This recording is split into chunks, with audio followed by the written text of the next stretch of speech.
Hello everybody and welcome to another edition of Charts with Dan. We're a day later than usual. I put out a community post to explain I had to leave town, take care of a few things with my old house this past weekend. So I wasn't able to get the show done on Sunday night like I usually do, but the good news is that because I did it on Monday, we've got actual numbers this week. We're going to talk about the debut of Smile 2, as well as several other movies in the domestic top 10. And let's jump right into it with the top 5 from this past weekend, October 18th through the 20th, which saw Smile 2 debut at just over $23 million. That's about on par, a little bit higher than the original movie debuted to a couple years ago. So that's good news. It means that the franchise is healthy and fan response seems to have been very positive. So we'll see where they could possibly go from this installment. In second place is The Wild Robot, hanging in there at number 2. It dropped just 27.9%.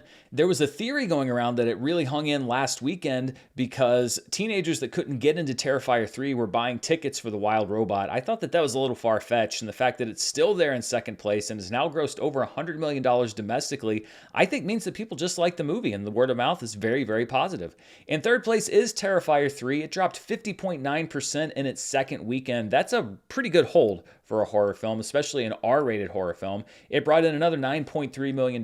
Its domestic total now is at just over $36 million. Beetlejuice Beetlejuice still there in fourth place. It dropped 31.7% for another $5 million weekend, despite the fact that you can watch it digitally at home. Same with The Wild Robot, so some people are choosing still to go to theaters. $283.9 million domestically for that Tim Burton sequel. In fifth place was We Live in Time, which expanded to almost 1,000 theaters and brought in $4.1 million for the weekend, although it is under that 1,000 theater mark, which means, by my metric at least, it's still in limited release, and this is the first movie in limited release to be in the domestic top 5 since Solar Part 1 Ceasefire last December. In sixth place was Joker Folie à Deux. I think I'm getting it right. I'm getting a lot of French pronunciation tips from the comments. Joker Folie à Deux in its third weekend had another huge drop. It dropped almost 70% and brought in just $2.1 million. Its domestic total is now at $56.4 million. Forget $100 million. I don't think this one's going to hit $75 million. In seventh place was Piece by Piece. It dropped just under 47% for a $2 million weekend. Its domestic total is now at $7.5 million. Transformers 1 spends a fifth week in the top 10. It dropped 47% for a $1.9 million weekend. Then we have Saturday Night, which dropped 50% in its fourth week of release, but its second week of wide release for another $1.7 million and a $7.5 million domestic total. And we have The Nightmare Before Christmas. The re-release spends the second weekend in the top 10. It dropped 49.4% from last weekend for $1.2 million and a domestic total for this run of $4.9 million. So let's take a look at some of the movies that are in the domestic top 5, and we will start with Smile 2. As I mentioned, it opened about on par with the first movie, and response seems to have been as good or better generally from fans to the first movie. And this was also the third best opening for a horror film in 2024. At number 1 is A Quiet Place Day 1, which opened to $52.2 million. Then we have Alien Romulus, which opened to $42 million. Smile 2 just edged out Longlegs at $23 million versus the $22.4 million that Longlegs opened to. And then we have Terrifier 3 at number 5 at $18.9 million. And I've got some more to say about horror in just a couple minutes.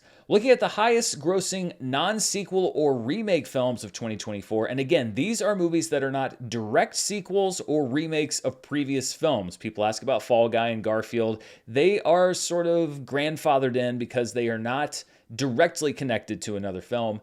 And The Wild Robot becomes the third non-sequel or remake of the year to crack that $100 million barrier. It's only about $10 million behind If. Over the past weekend, it pushed down Bob Marley One Love, The Fall Guy, and the Garfield movie to take that number 3 spot. And let's talk a little bit more about horror films. We have Terrifier 3, we have Smile 2 that are both in the top 5 right now. These are the top 5 horror grosses for 2024. A Quiet Place Day 1 is at number 1 at $138.9 million. Alien Romulus is in second place at $105.3 million. And Longlegs is in third at $74 million. But then we have some questions, and it's that eternal question of what is horror? Is Trap a horror movie? Is Speak No Evil a horror movie? They are technically categorized as such on the various movie sites like IMDb and Letterboxd. So I've got Trap at number 4 at $42.7 million and Speak No Evil at $36.3 million, although Terrifier 3 is just outside of that top 5. But as as I was sitting there trying to determine for myself, well, do Trap and Speak No Evil actually fit into the horror genre? I mean, yes, they are partly horror movies, but they're partly dramas or they're partly thrillers. And I was going back and forth, and then I realized, well, I've got a mechanism to settle this, and it's you. I am doing member polls every week now here on Charts, and I thought, well, why should I make the final decision and have to have it argued and debated in the comments when you can make the decision for me? So the member poll for this week concerns Trap and Speak No Evil, and whatever you, the people, decide, Vox Populi, that is going to go down in cement as far as Charts goes. So the member poll for this week is, are Trap and Speak No Evil horror films? And you've got 4 options. Yes, they both are. Yes, Trap is, but Speak No Evil isn't. Yes, Speak No Evil is, but Trap isn't. And no, neither of them are horror films. If you're already a member, you can vote on that poll right now. And if you're not a member, depending on how you're watching, there may be a join button right underneath the video window, or there's a link down in the description below. I made sure to actually put it there this week. If you want to have your voice heard and decide once and for all, when it comes to Charts with Dan, whether Trap and Speak No Evil are actually horror films, then you can do that. Plus, you get custom badges and custom emoji and stuff for being part of the channel. So I'd love to have you here as a member. And I'm looking to do more interactive stuff with the members as I kind of figure out what to do with membership, because I want it to be fun, not just for me, but for you as well. And speaking of member polls, it actually ties into the chart that we were just looking at. This past week, the member question was, what box office success has been most surprising so far this year? And this was actually really close. Just edging out at 31% of everyone who answered was Longlegs, grossing $74 million on basically no budget and no marketing budget. So the members here on the channel have determined that that is the most surprising box office story so far this year. Right behind was Inside Out 2, winning the summer box office race, followed very closely by It Ends With Us, grossing nearly $150 million. And then finally, Beetlejuice 2, winning the fall box office season thus far at 13%. 8% of you had other box office success stories that were the most surprising, including Deadpool and Wolverine doing as well as it has been doing, and so many others. So thank you to everyone who'd answered, and if you want to reply again to the poll this week, you can help us settle a cross-genre question right here on the show. I also want to talk about another movie that's hanging around the top 5, which is Beetlejuice Beetlejuice. It's still there after almost 2 months, and it's really doing well, especially domestically. And if you watch the show and we talk about profitability in the theatrical window, you'll know that domestic success is a key component of that. So let's take a look at my estimate for just how profitable Beetlejuice Beetlejuice is right now in the theatrical window. It did not get a release in China, so that's not part of the calculation. It's made $150.6 million from international markets. Of that, 40% comes back to the investors, so that's $60.2 million. A 60% share of domestic week 1 comes out to $81.8 million. A 55% share of domestic week 2 comes out to $35.4 million. And a 50-50 share of the box office past the second week comes out to $41.5 million. The budget of the film was reported to be $100 million, cut down because Tim Burton wanted to go the theatrical release model. I'm giving it an estimated marketing budget of $80 million. It could be higher, but I'm going to say $80 million for total estimated costs of $180 million. So when you look at the worldwide gross right now, it's at $434.5 million. I'm estimating a net of $219 million. When you subtract the costs of the film from that $219 million, I have an estimated theatrical profit of $39 million. Again, this is box office receipts only. This is only ticket sales, and it is the goal that really every film would like to hit, because when you're already making money just from ticket sales, that means that all other ancillary forms of revenue, tie-ins, etc., that's just icing on the cake. Digital sales, icing on the cake. Merchandising, icing on the cake. So Beetlejuice Beetlejuice is a success in the theatrical window, and I'm sure even more so when you add in all of those other revenue streams. Now, that doesn't necessarily all go back to the studio. I'm sure that Tim Burton's got a piece of this movie. I'm sure that Michael Keaton's got a piece of this movie. Jenna Ortega, Winona Ryder, Catherine O'Hara probably have a little piece of the movie. But the point is that it is cash flow positive just from ticket sales, which is a really, really good place to be, especially if you're Warner Brothers, when you're seeing that money coming in one window and flying out the other window with the abject failure of Joker Folie à Deux. Dropping out of the top 10 this week, we had two movies. The Apprentice is out after 1 week, and My Hero Academia, You're Next, is also out after 1 week. That's not unusual. Anime films are usually very heavily front-loaded in week number 1. And when we look at the biggest theater count changes for this past weekend, the biggest turnover was Joker Folie à Deux, which lost 1,245 of its theaters. It's now in 2,857, and look for a lot more to go away next weekend. We Live in Time had the second biggest change. It added 980 theaters. It's now in 985 total. Speak No Evil lost about half of its remaining theaters. It lost 795. It's still playing in 807. The Apprentice lost 609 theaters, about a third of its total. In its second weekend, it's still in 1,131. That just goes to show you those smaller distributors don't have the leverage to do like the big studios where they negotiate for a movie to stay in its full theatrical release for 2 weekends. And then Transformers 1 rounds out these 5 biggest theater count changes for the weekend. It lost 589 theaters. It's still in 2,169. Looking at what I like to call the box office road to recovery, the red line is the box office weekend average for 2021 to 2023. The blue line is the box office weekend average for 2015 to 2019, the pre-pandemic era. And that dotted black line is every weekend this year. And you can see that even though Smile 2 had a pretty good debut and Terrifier 3 continues to hang around, we are very far below not only where we were pre-pandemic, but where we have been since theaters have reopened. The highest grossing film for the 2021 to 2023 window was the debut of Black Adam. And when you think about the conversation around that film, I think DC would actually take the success, or not even really success, but would at least take a movie as big as Black Adam was right now. The highest grossing film for the 2015 to 2019 window was 2018's Halloween, which kicked off a brand new trilogy that would have its own box office troubles later on down the line. Taking a look now outside of the domestic place to the top 5 films internationally, so this is all markets outside of the US and Canada, the number 1 film is actually The Wild Robot. It was a very close, basically a tie between The Wild Robot and Smile 2. The Wild Robot comes out on top at $23.19 million, with Smile 2 coming in second at $23 million. It's possible once some updated totals come in internationally, the Smile 2 could flip-flop that, but the point is they were both pretty close. Joker Folie à Deux is in a distant third at $14.7 million. Then we have The Volunteers to the War 2, which is playing exclusively in China at $8.4 million. And in fifth place is a film from France called Beating Hearts, or L'amour ouf, which made $5.3 million. This is another love story like We Live in Time that spans many years, starring Francois Civil and Blue is the Warmest Colors' Adele Exarchopoulos. I apologize if I didn't get that right. She also voiced Ennui in this summer's Inside Out 2.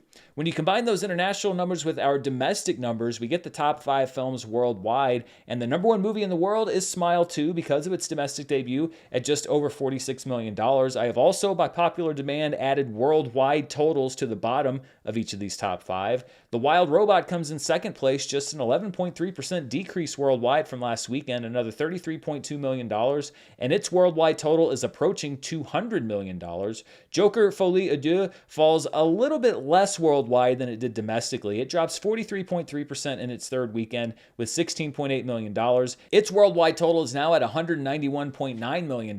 Who here had The Wild Robot outgrossing Joker Folie à Deux both domestically and worldwide on their bingo card? Terrifier 3 drops 46.6%, brings in another $12.3 million worldwide for a total of $41.6 million. And Beetlejuice Beetlejuice drops just 25.3% from last weekend for another $8.7 million. Its worldwide total is now at $434.5 million. And it is, of course, the 10th highest grossing film of the year worldwide. Before we look at some of the specialty charts, I wanted to take a quick look at some corrections and revisions from last week's show. We won't have to do this next week because we're using actual numbers. So looking at the weekend of October 11th through the 13th, we had one change in the top 5, which I actually predicted on the show. Warner Brothers, for a second consecutive weekend, was playing games, and they overestimated how much money Joker Folie à Deux made in its second weekend. It did end up finishing in 4th place in weekend number 2, behind Beetlejuice Beetlejuice in weekend number 6. That didn't change its spot as far as the biggest drops ever for various different types of movies, but that is, again, a face-saving overestimation for Warner Brothers. Studios can do that. They can overestimate if they want to, but it always washes out when the actual numbers come in. Everything else remains the same, including Terrifier 3's final number of $18.8 million on its opening weekend. Also, a quick correction as far as the limited release films. The top 4 are the same, but we had a new number 5. It was a late reporting film called Bocce the Rock Regarding, or RE. This is a, as I understand it, anime recap film of a show that ended back in 2022. So it is a movie that was in theaters, but it's not new necessarily. It's just a recap of the series that's already out. Listen, there's things about the anime world that I don't quite understand. What I do know is that it made $104,000, which was good enough for 5th place on the limited release chart for last week. All right, let's move now to this weekend and look at the top per theater averages for October 18th through the 20th. And at number 1 is a movie that is getting some huge awards buzz, and it has only grown since it started hitting theaters, and that is Anora from director Sean Baker. It played in just 6 theaters and put up a $91,751 per theater average. We'll see how that ranks as far as 2024 goes in just a second, but nothing really slowing down the awards momentum of Anora right now. In second place was the documentary Union, which brought in $10,000 in just 1 theater. Then we have the film The Line, starring Alex Wolff as a member of an elite fraternity whose worldview is challenged. It also played in just 1 theater and brought in $8,487. Then we have Smile 2, which brought in $6,361 per theater in each of its 3,619 theaters. And rounding out the top 5 is the film Once Again for the Very First Time, which brought in $5,040, again playing in just 1 theater. This is from writer-director Boaz Yakin, and it's an artistic journey about the lives of a dancer and a spoken word poet who fall in love and fall into each other's lives. And when we look at the top per theater averages for 2024, Anora ranks right up at the top, and it's really not even close. $91,751 per theater in 6 theaters displaces the previous champ, which was Kinds of Kindness, which brought in $75,000 per theater back in June in just 5 theaters. Saturday Night gets bumped down to 3rd place, followed by Deadpool and Wolverine, and then We Live in Time, which set its mark just last weekend at the box office with $46,523 before it expanded into almost wide release. And Anora wasn't just the best per theater average of 2024, it was also the second best per theater average of the decade. When we look at the 2020s, the number 1 average was Asteroid City last June, which brought in $142,000 per theater in 6 theaters. Then we have Anora in second place at $91,000 per theater in 6 theaters, followed by Licorice Pizza when it opened back in November of 2021 in 4 theaters. It brought in $86,000 per theater. Then Beau is Afraid back in April of 2023, which brought in $80,000 per theater in 4 theaters, and we have Kinds of Kindness rounding out the top 5 from last summer. And from the stories that I've been reading, distributor Neon is using the P word when they talk about Anora. And no, I'm not talking about a profanity, I'm talking about Parasite, which was a movie that went on to win Best Picture and also saw a lot of critical acclaim, a lot of audience love, and a lot of success in limited release. Can that feat be replicated? Can Neon take yet another movie that had huge success at the Cannes Film Festival all the way to Oscar Gold in 2025? Things seem to be progressing in the right direction, but the award season is very long indeed. Looking at the top limited release films this past weekend, We Live in Time is able to score the number 1 spot easily because it was in just under 1,000 theaters. It has $4.1 million.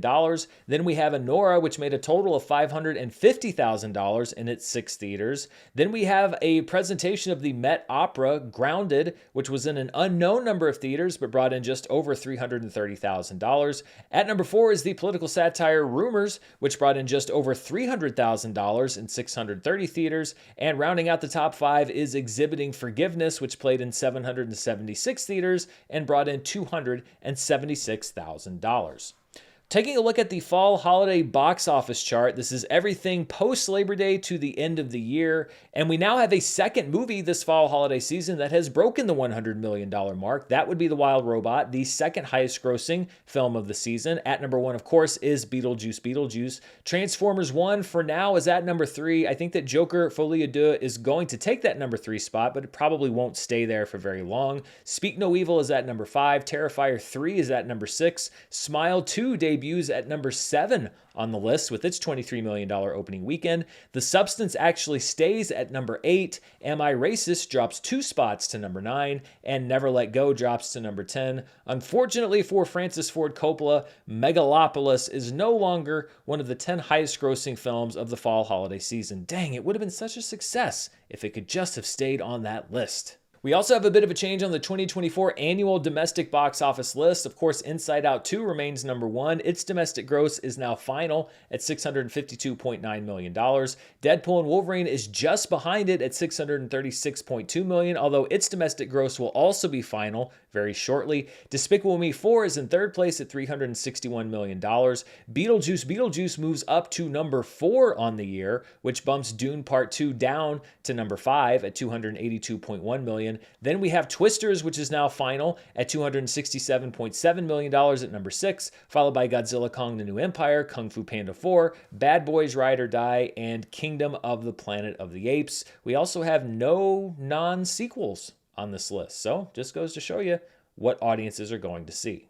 Before we look at the world of streaming, as we often do here on the channel, I want to take a look at a weekend from box office history with a twist. So we're going to look back at the weekend of October 15th through the 17th, 1982, and I picked this week for a specific reason. E.T. the Extraterrestrial was still the number 1 movie in the country despite being out for 19 weeks. It was number 1 with $3.3 million, and it still had another $80 million left in the tank. An Officer and a Gentleman was in second place, just barely, in its 12th week of release at $3.2 million on its way to a domestic final total of $129.7 million. In third place was the movie My Favorite Year, which ended up getting Peter O'Toole a Best Actor nomination. It had $2.2 million in third place, followed by Fast Times at Ridgemont High in its 10th week of release at $1.1 million, and then the horror film The Incubus in its 7th week of release at $1.15 million. And I picked this week because there were so many holdovers in the top 5. Week 19, Week 12, Week 2, Week 10, Week 7.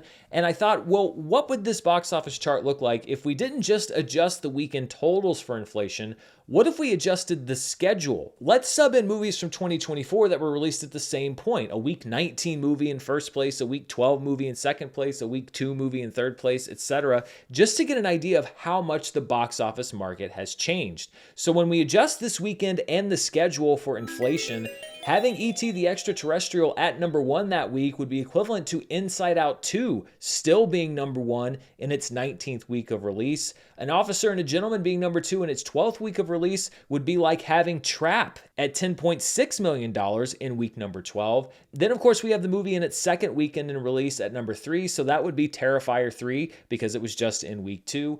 Then we have a movie in week 10 of its release cycle. So in 1982, that was Fast Times at Ridgemont High. If we were going to put that in 2024 terms, that would be like Alien Romulus being at the number 4 spot. And then finally, a movie in its 7th week of release at number 5 would be equivalent to Beetlejuice Beetlejuice being at number 5, which, by the way, it is still in the top 5. So we do sometimes see movies that are held over this long, but I thought this was interesting just to get an idea of how things kind of used to operate. You would have movies that would spend months and months and months in theaters, whereas Inside Out 2 has been available on digital, on physical media. I think it might be available on Disney Plus for streaming. If it's not, it will be soon. The business model has changed so fundamentally that it's fun sometimes to go back and look at how it used to be just to have a reminder of how much it has actually changed. So that's what's going on in the box office. Let's look at the numbers in the world of streaming, and we'll start with the top 10 Netflix programs for the latest numbers that we have,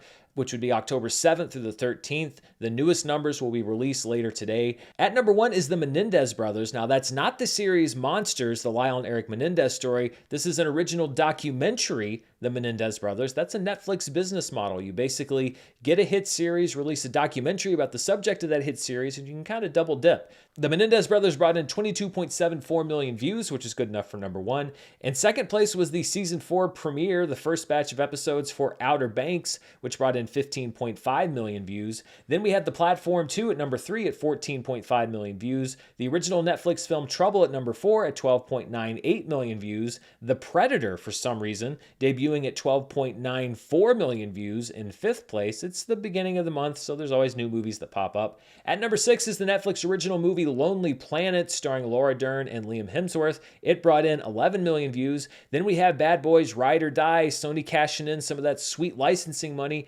10.45 million views. At number 8 is Deceitful Love, an original Netflix series from Italy. It brought in 9.63 million views. Then we have Nobody Wants This Season 1 at 9.58 million views. And Monsters, the Lyle and Eric Menendez story. So we have Menendez Brothers bookends here on the top 10 at number 1 and number 10. The latest week of Monsters brought in 8.63 million views. And when we look at the most watched shows on Netflix in 2024, Monsters, the Lyle and Eric Menendez story is now on the top 10 list at number 8 with 53.27 million total views. It's just under Avatar: The Last Airbender and Griselda. Emily in Paris Season 4 is bumped down to number 9. Three Body Problem is bumped down to number 10. And American Nightmare Season 1, which I think has been on this chart since the very first weekend of 2024, is now off of the top 10 altogether.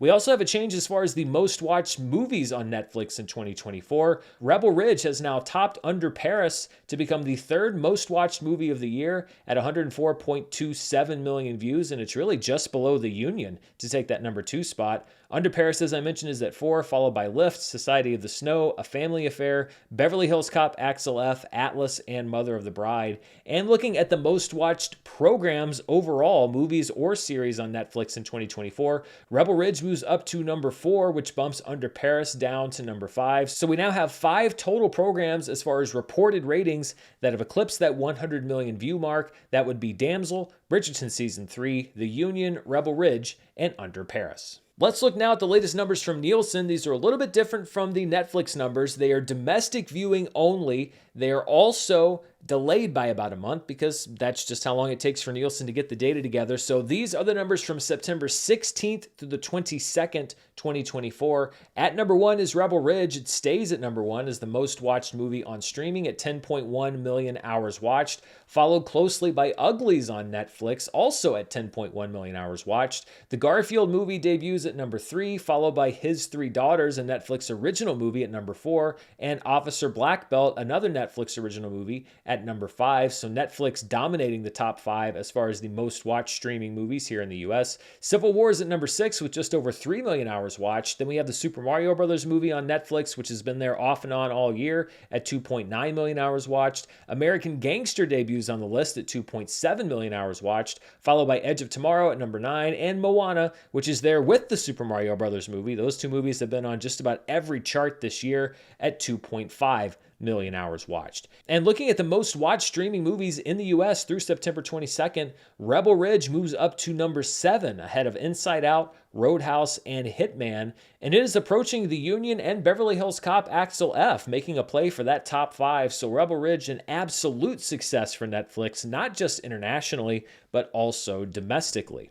Looking at the most watched streaming shows for September 16th through the 22nd, at number 1 was the debut week of Monsters, the Lyle and Eric Menendez story, at 28.6 million hours watched. So number 1 easily over the rest of the competition. At number 2 is the Netflix original series, The Perfect Couple, at 16.8 million hours watched. Then we have Lord of the Rings of Power on Amazon Prime Video at 13.8 million hours watched. Family Guy's at number 4, Bluey's at number 5, Bob's Burgers is at number 6, Emily in Paris is at number 7, Gilmore Girls is having a bit of a resurgence. It's there at number 8, Grey's Anatomy's at number 9, and The Big Bang Theory returns to the top 10 at number 10 with 9.8 million hours watched. And Monsters, the Lyle and Eric Menendez story, had one of the best debuts for a streaming series in the US as far as hours watched this year. At number 1 was Fool Me Once on Netflix back on the 1st of January, the week of January 1st, at 50.6 million hours watched. Then we had Fallout on Amazon Prime Video, which debuted with 48.4 million hours watched.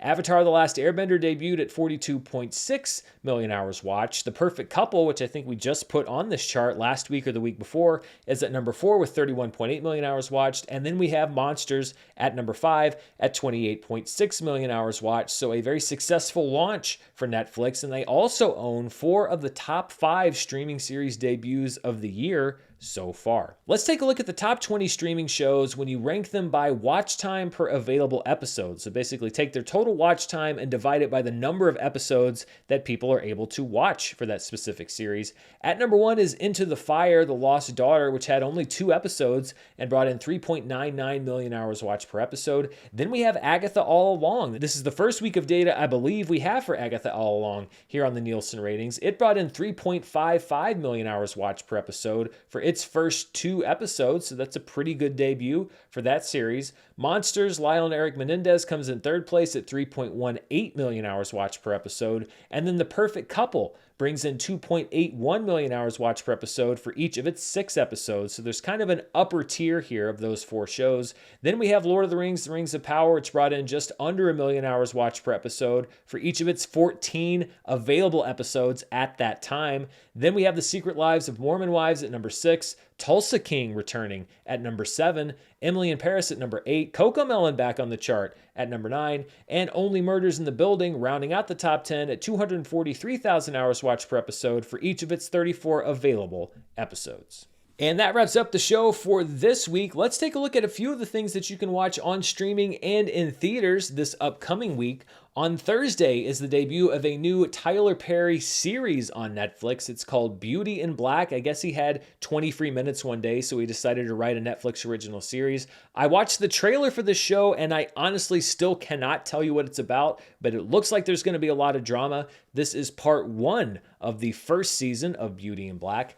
Also on Thursday is Star Trek Lower Decks Season 5. The 5th and final season debuts its first 2 episodes on Thursday. The remaining 8 episodes will be released weekly for the next 8 weeks. That's how numbers work. Then we move on to Friday, where the big theatrical release is, of course, Venom: The Last Dance, which hits theaters on Friday. I'm going to be hitting the road today to go see Venom: The Last Dance, and I will have my review of that here on the channel tomorrow. Also hitting theaters on Friday, I'm excited for this one, Conclave. Ralph Fiennes is really generating some awards buzz for his role in this movie, and the movie just looks really good. So I'm going to try to see this as soon as I can coming up this weekend, and I will probably also bring you a review for Conclave here on the channel. In limited release, we have a few different movies. One of them is a documentary called My Name is Alfred Hitchcock about the legendary director and his legacy. Also in limited release is a great documentary called Black Box Diaries. It's about journalist Shiori Ito, who searched for justice against a powerful man in Japan, faces years-long challenges. I saw this virtually at Sundance very early in the year. It's a very powerful documentary, and I recommend it if it's playing near you. In limited release is another documentary called Dahomey. Director Matty Diop, who made a great movie called Atlantics, I think it may still be available on Netflix, follows artifacts being returned to their home in Benin and the cultural conversation around the return of those artifacts. Dahomey won the Golden Bear, which is the top prize at the Berlin International Film Festival. Debuting on Netflix this Friday is a movie called Don't Move, about a woman who's injected with a paralytic drug and has to escape her killer before her body shuts down. Sam Raimi is one of the producers on this movie. Also debuting on Netflix this Friday, another documentary and one of my favorite movies of the year. It may well be on my top 10 list. It's called The Remarkable Life of Evelyn. It was just called Evelyn when I saw it earlier this year. It's a documentary about a young man whose second life online isn't revealed until after his death. It is a great movie. If you have time this weekend, clear some time from your schedule, bring some tissues and watch it, because it is a great, great, great documentary that I can't wait to watch again. Also debuting on Friday, this one really is for my mom because she loves Bruce Springsteen and I do too. We actually went to see him, I think sometime within the last year, and it was a great concert. Road Diary, Bruce Springsteen and the E Street Band, which is a sort of behind the stage documentary, will debut on Hulu and Disney Plus this Friday. So if you like The Boss and you're also my mom, then you're probably going to be watching it this weekend. And then finally on Saturday, Kiki's Delivery Service returns to theaters as part of Studio Ghibli Fest. It's also the 35th anniversary of the movie. I actually watched it for the first time earlier this year and thought it was really, really good. So check it out if you haven't seen it. And that does it for this week's show. As I said, stay tuned right here. I will have my review of Venom: The Last Dance when the embargo drops early tomorrow afternoon. And of course, I'll also have movie news and reviews and box office and everything we do right here. Thank you so much for spending part of your Tuesday with me this week. I'll be back soon. Until then, stay safe, and I'll see you next time. Bye.